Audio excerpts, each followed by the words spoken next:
আমরা যারা অভিভাবক পর্যায়ে আছি আমরা যেন আমাদের শিশুদেরকে সাঁতার শেখাই এবং আমরা এই মানসিকতার জন্য আমরা তৈরি করতে পারি যে আমরা যদি ট্রলার ডুবেও যদি আমরা দুর্ঘটনায় পড়ি আমরা যেন ৫-১০-২০ কিলো সাঁতরেও গিয়ে যেন আমরা নিজেদেরকে বাঁচাতে পারি এবং বাঁচানো যে সম্ভব সেই বিষয়টার জন্য কিন্তু এই ধরনের ইভেন্ট।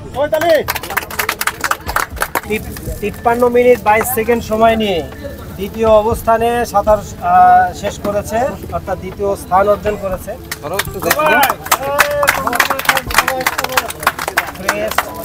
আমাদের ছোট্ট উপহার আর কি। এবং আমার মাদারীপুরের জেলা ক্রীড়া অফিসার বর্তমানে প্রেজেন্ট আছে, তার কাছ থেকে আমি পুরস্কার নিচ্ছি।